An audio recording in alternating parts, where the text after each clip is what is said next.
벌써 올해 하반기에 접어들면서 정부 정책도 하반기 신규 정책이 나오기 시작하는데요.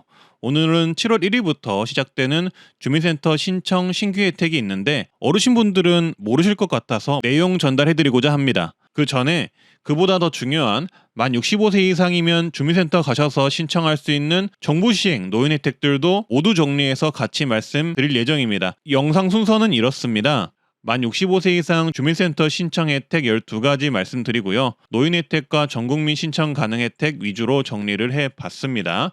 그리고 7월 1일부터 시작되는 주민센터 혜택과 더불어 최근 시행한 주민센터 혜택 4가지를 말씀드릴 텐데요. 최근 정책들 중 전국민 대부분을 대상으로 하는 정책들이기에 어르신분들은 꼭 한 번은 무조건 알고 계셔야 하는 정책들입니다. 따라서 2가지 주제 모두 다 정말 중요한 내용들이니 전체를 다 보셔야 하고요. 오늘 영상 끝까지 모두 중요한 내용이니 꼭 끝까지 보시길 바라겠습니다. 좋아요, 구독, 주변에 공유 한번 부탁드리고요. 바로 보러 가시죠. 첫 번째, 최대 50% 통신비 할인이 있습니다. 먼저 기초연금 수령 대상자분들의 경우 통신비가 월 22,000원 이하이면 통신요금을 50% 지원을 하고요. 통신비가 월 22,000원 이상이면 최대 11,000원까지 통신비 요금 감면을 해줍니다. 요거 모르시는 분들 많을 텐데 신청은 주민센터나 복지로 사이트 또는 통신사 고객센터나 대리점에서 하시면 됩니다. 그리고 기초연금 대상자가 아니신 분들은 통신 3사에서 만든 시니어 요금제를 활용하시면 기존보다 조금 더 저렴하게 이용 가능하십니다. 그리고 알뜰폰을 이용하시면 좋긴 한데 여기에도 시니어 요금제가 있으니 가능하시면 이용을 한번 해보시고요. 그리고 버스비, 택시비 지원이 되는 곳들이 있는데요. 각 지자체마다 지원해주는 곳이 있고 안 해주는 곳이 있습니다. 그래서 이 부분의 경우 사시는 곳 지자체에 교통비 지원이 있는지 꼭 확인을 해 주셔야 하고요. 해당 영상은 제가 따로 영상을 제작해 두었으니 이번 영상 끝에 나오는 추천 영상을 확인해 주시면 되겠습니다. 그리고 노인돌봄 서비스를 신청할 수가 있는데요. 일상생활이 어려운 어르신들을 위해 생활안전지원, 외출동행, 가사지원 등을 해주는 서비스이고요. 만 65세 이상 기초수급자, 차상위 어르신 또는 기초연금 수급자분들이 받을 수가 있습니다. 장기요양 등급 판정자분들은 중복이 안 되고요. 신청은 주민센터에서 신청 가능합니다. 그리고 아시다시피 기초연금을 받으실 수 있는데요. 전국 주민센터에서 아무 데서나 신청 가능하고요. 또한 정부에서 진행하는 노인 일자리 참여가 가능한데요. 일자리 정보는 온라인 사이트 노인 일자리 여기나 주민센터, 노인복지관 등에서 확인하실 수 있습니다. 영상 더 보시기 전에 구독, 좋아요 한번 해주시면 감사하겠고요. 그리고 다음은 독거노인 응급안전서비스 신청을 할 수가 있습니다. 집안에 응급호출 버튼과 화재 및 활동감지기 등을 설치해 준다고 하고요. 기초생활수급자 처상위, 노인맞춤 돌봄 서비스 대상자 중 안전 확인이 필요한 만 65세 이상 어르신이 주민센터를 통해 신청 가능합니다. 그리고 다음은 만 60세 이상이면 4,000원에 1시간 안마를 받을 수 있는 안마 바우처 신청이 가능한데요. 4만원짜리 시각장애인의 전문 안마 서비스를 4,000원에 주 1회씩 12개월간 받을 수 있는 서비스입니다. 신청 대상은 중위소득 140% 이하 또는 기초연금 수급자가 가능하고요. 근골격계, 신경계, 순환계 질환이 있는 분들이 가능하지만 근육통, 신경통 같은 증상만 있으셔도 대상자에 포함이 될 수가 있습니다. 하지만 주의하실 점은 지자체별로 각각 운영 여부를 먼저 확인을 하셔야 하고요. 만약에 운영하더라도 매년 1월에서 2월 또는 6월에서 7월쯤 모집을 하며 선발 인원이 대체적으로 적은 편이라는 점을 참고하시면 좋을 듯 합니다. 그래도 시간적 여유가 있으시면 알고 계셨다가 모집할 때 신청은 한번 해보시는 것을 추천을 드립니다. 그리고 다음은 운전면허증 반납 시 교통비 지원이 있는데요. 면허증 반납 시 10에서 50만원을 준다고 하고요. 만 65세 또는 70세 이상 분들이 대상이며 혜택은 지자체별로 다르기 때문에 거주하시는 지자체에 물어보시면 될 듯 합니다. 그리고 어르신분들에게 장수수당 또는 어르신 미용비를 지급하는 곳들이 있는데요. 월 2에서 3만원씩 지급하며 주민센터에 신청을 해야 받을 수가 있으니 만약 지자체에 이런 혜택이 있는지 확인을 먼저 하시고 만약에 있다면 신청하셔서 받아가시길 바라겠습니다. 그리고 기초연금 탈락이 되었을 경우 대처를 할 수 있는 정책도 있는데요. 바로 수급희망이력관리제를 신청하시면 됩니다. 올해 나온 정책은 아니지만 대부분 어르신들이 모르고 계셔서 알려드립니다. 기초연금 수급희망이력관리제는 기초연금의 탈락 및 중단된 사람을 대상으로 기초연금의 선정 기준액이 상향될 때마다 가능성을 재조사해서 가입 가능한 상태가 되면 알려주는 제도입니다. 근데 중요한 건 신청한 사람들한테만 알려줍니다. 따라서 이 부분도 꼭 알고 계셔서 기초연금의 탈락 및 중단이 되었을 경우를 대비해 주시고요. 현재 정부 정책 중에는 내가 받을 정부지원금을 알려주는 서비스가 있습니다. 심지어 문자 메시지로 친절하게 알려주기 때문에 내가 받을 정부지원금이 있다면 해당 문자 메시지를 받고 신청을 할 수가 있는데요. 그래서 현재 대한민국 국민 20%는 이 제도를 신청을 해서 본인이 받을 정부지원금이 있다면 문자 메시지로 알림을 받고 있다고 합니다. 이 말의 뜻은 결국 대한민국 국민 80%는 정부 지원금을 몰라서도 못 받고 있지만 정부가 지원금 대상이면 알려주는 시스템이 있는데도 이 제도 또한 몰라서 지원금을 못 받고 있는 거죠. 그게 바로 영상을 보시는 여러분이 될 수가 있는 겁니다. 이 제도의 장점은 그동안 지원금 대상이 아니었더라도 소득 변동이나 가족 구성원의 변동이 생겨서 지원금 대상이 된다면 자동으로 정부 지원금을 신청하라고 문자로 알려준다는 점에 있습니다. 따라서 여전히 해당 제도를 모르신다면 정부가 알아서 조사해서 내가 받을 지원금이 있다면 알려주는 이 서비스를 신청을 하시면 좋은데요. 이 정부 서비스는 바로 복지 멤버십이라고 합니다. 맞춤형 급여 안내라고도 불리고요. 대한민국 국민이 복지제도를 몰라서 신청하지 못하는 사례를 방지하기 위해 주기적으로 수급 가능성을 안내하고 생애주기별로 받을 수 있는 정부 지원금을 적극적으로 찾아서 안내를 해주는 제도입니다. 원래 이 제도는 기초수급자, 기초연금 수급 가능 대상자만 신청이 가능했는데 2년 전부터 일반 국민도 신청 가능하게 변경이 되었습니다. 즉, 전 국민이 이 서비스를 신청할 수가 있다는 거죠. 가입 현황을 보면 일단 수급자를 먼저 가입을 많이 시켰기 때문에 작년 말 기준으로 대한민국 약 968만 명이 가입 중이라고 하는데요. 하지만 일반 국민들에게 홍보가 덜 되어서 아직도 4천만 명 이상은 가입을 안 한 상태입니다. 영상을 보신다면 무조건 가입을 하셔야겠죠. 내가 정부지원금을 받는 대상자인지 아는 게 왜 중요하냐면 일단 내가 받을 정부지원금이 있다는 사실 자체를 아는 것도 중요하고요. 두 번째는 내가 받을 정부지원금을 알게 되더라도 늦게 신청하면 그동안 못 받았던 기간의 지원금은 소급이 안 된다는 것입니다. 즉 못 받고 날리는 거죠. 모르면 계속적으로 못 받고요. 그래서 내가 지원금을 받을 수 있을 때 적기에 신청을 하는 게 정말 가장 이득인데요. 부모급여나 아동수당은 매월 지급받는 정부지원금이잖아요. 근데 내가 신청을 안 하면 일정 시간이 지나버리면 신청 안 한 기간 동안은 소급 적용 자체가 안 된다는 거고요. 기초연금 등 각종 연금과 저소득층을 위한 사회보장 급여들 또한 몰라서 신청 안 한 기간 동안은 소급 적용을 받지를 못합니다. 그리고 각종 정부지원금이 엄청나게 많은데요. 중요한 이런 정부 지원금들도 몰라서 신청을 못할 수도 있습니다. 저소득층 혜택이지만 문화이용권 가스요금 할인, 스포츠 강좌 이용권 전기요금 할인 혜택, 에너지 바우처도 마찬가지로 모르면 신청을 못하고요. 어르신들을 위한 노인 일자리 사업도 12월 한 달 동안 대규모로 선발을 하는데 모르면 알 수가 없고 저소득 어르신을 위한 노인 무릎 인공관절 수술 지원 사업이나 개안 수술도 모르면 신청을 하실 수가 없습니다. 따라서 이런 정부의 굵직한 복지제도, 지원금 사업들을 복지 멤버십을 신청을 하시면 안내를 받을 수가 있고요. 원래는 80개 정도 되는 정부지원금 안내를 받았는데 올해는 더 추가가 되어 89개의 지원금을 안내를 받을 수 있다고 합니다. 청소년 부모 아동 양육비 지원과 노인장애인 응급안전 안심 서비스, 일상 돌봄 서비스 혜택이 추가가 되었고요. 서울시 자체에 복지 서비스들도 6가지가 추가가 되었습니다. 이렇게 복지 멤버십을 신청을 해두시면 해당 복지 또는 지원금들을 내가 받을 대상이 되면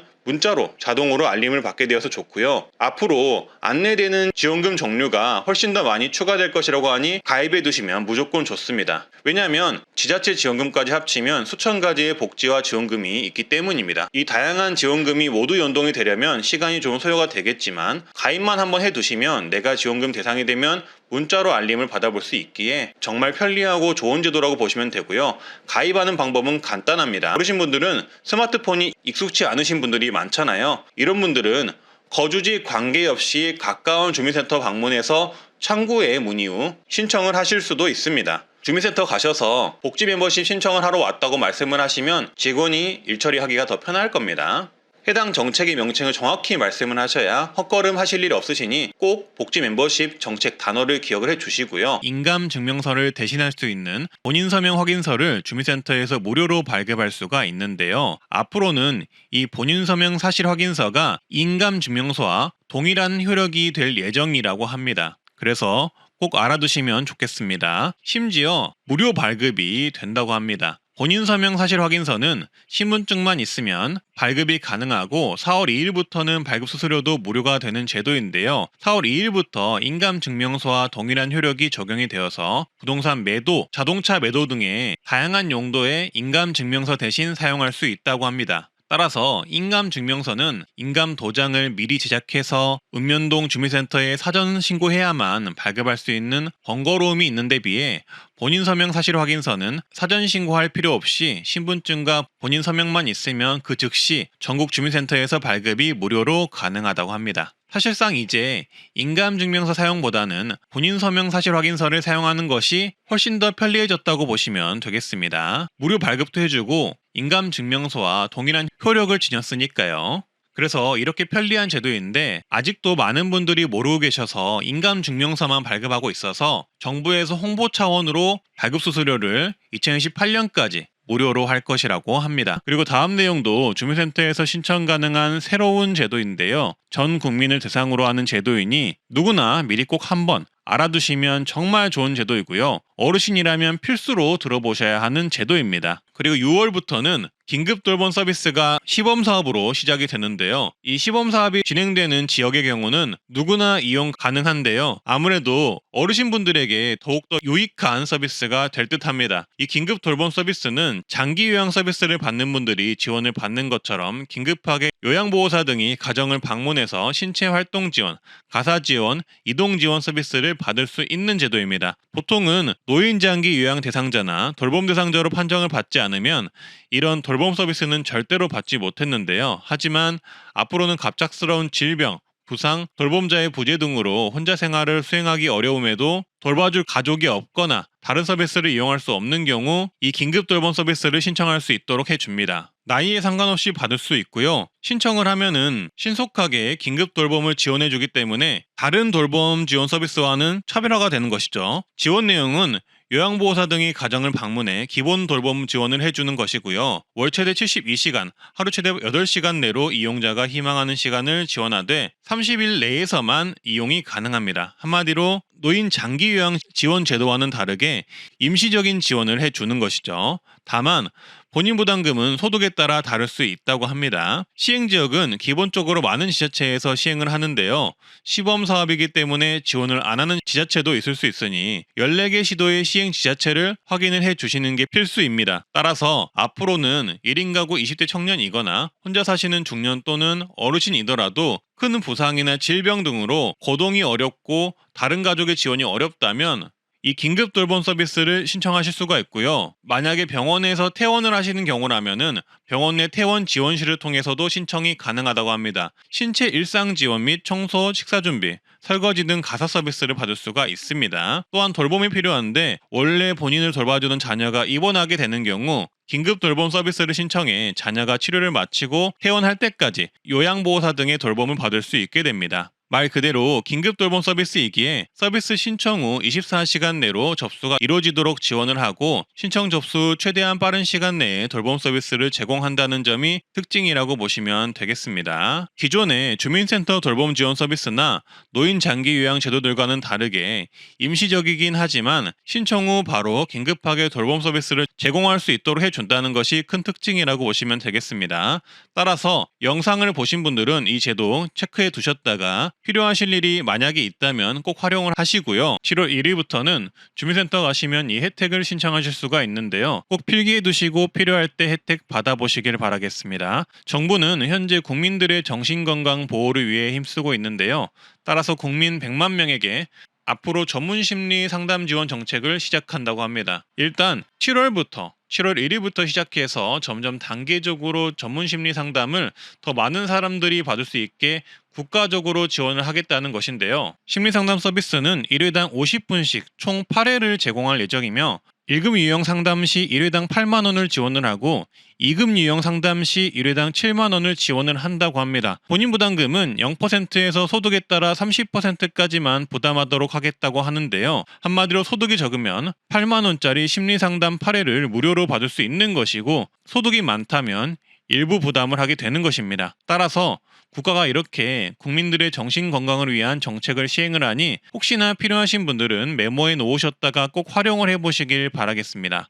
외국은 마음이 힘들면 감기처럼 생각해서 심리상담하는 게 활발하다고 하는데요. 이제 정부에서 지원을 해주는 정책도 있으니 한번 활용해 보시는 것을 추천드리고요. 여담으로 앞으로 이런 심리상담 분야 쪽으로 정부 지원이 나오기도 하니 취업이나 자격증을 준비하실 때 이런 심리상담 분야도 참고해 보시기를 바라겠습니다.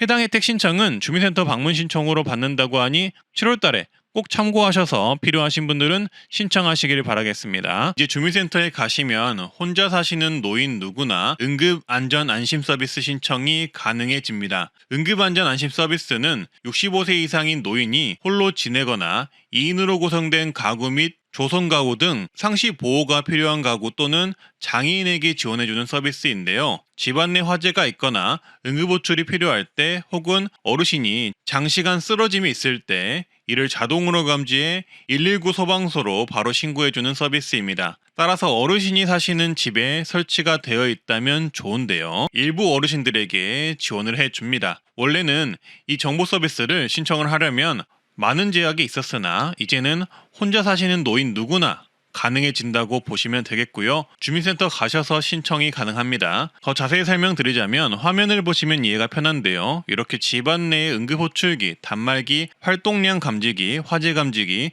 출입 감지기가 설치가 된다고 하고요. 단말기의 경우 119를 바로 연결할 수가 있고 라디오와 건강 영상을 볼 수 있는 단말기가 제공이 된다고 합니다. 화재 감지기는 대내 화재 시 화재 감지기가 감지해 바로 119에 신고를 해주고요.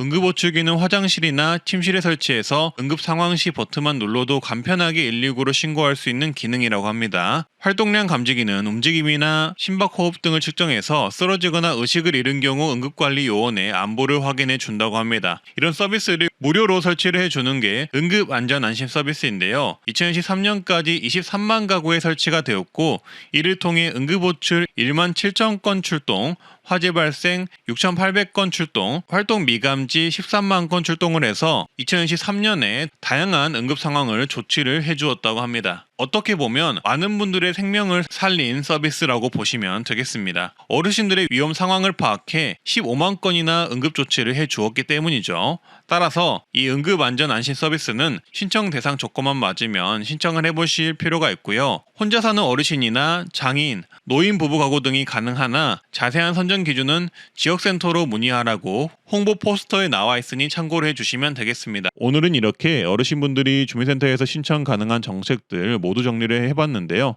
조금이라도 도움 되셨다면 구독, 좋아요, 주변에 공유 한번 부탁드리고요. 트렌드 라디오 꼭 기억 부탁드리겠습니다.